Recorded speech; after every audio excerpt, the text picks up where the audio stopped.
Support ya WeEffect imekuwa ina mafanikio makubwa sana, hasa mafanikio chanya katika jamii yetu. Kwa nini? Tumeweza kuona basi uchumi wa jamii umekuwa. Mwanzo tulikuwa tuna uchumi wa jamii ambao umedhorota. Kwa misingi gani? Ina maana jamii kubwa ilikuwa haina uwezo wa kujitegemea, lakini sasa kwa support ya WeEffect tumeona jamii kubwa sasa inaweza kujitegemea. Jamii ya Kimasai ilikuwa sio jamii ya kilimo, lakini sasa tunaona jamii ya Kimasai imeingia kwenye kilimo, na kwa kupitia kilimo hiki basi jamii imeweza kupata kipato kikubwa. Wameweza kujenga nyumba ambazo sasa ni nyumba bora, lakini pia wameweza kusomesha watoto.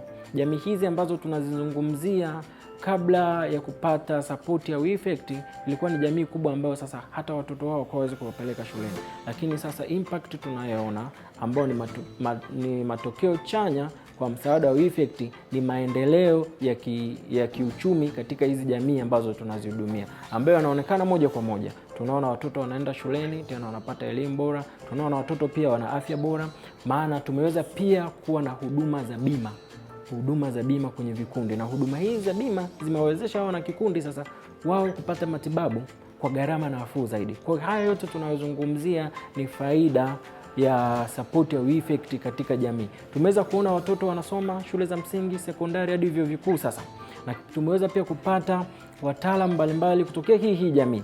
Kwa hiyo msaada wa WeEffect umekuwa na matokeo chanya hasa katika jamii tunazozihudumia.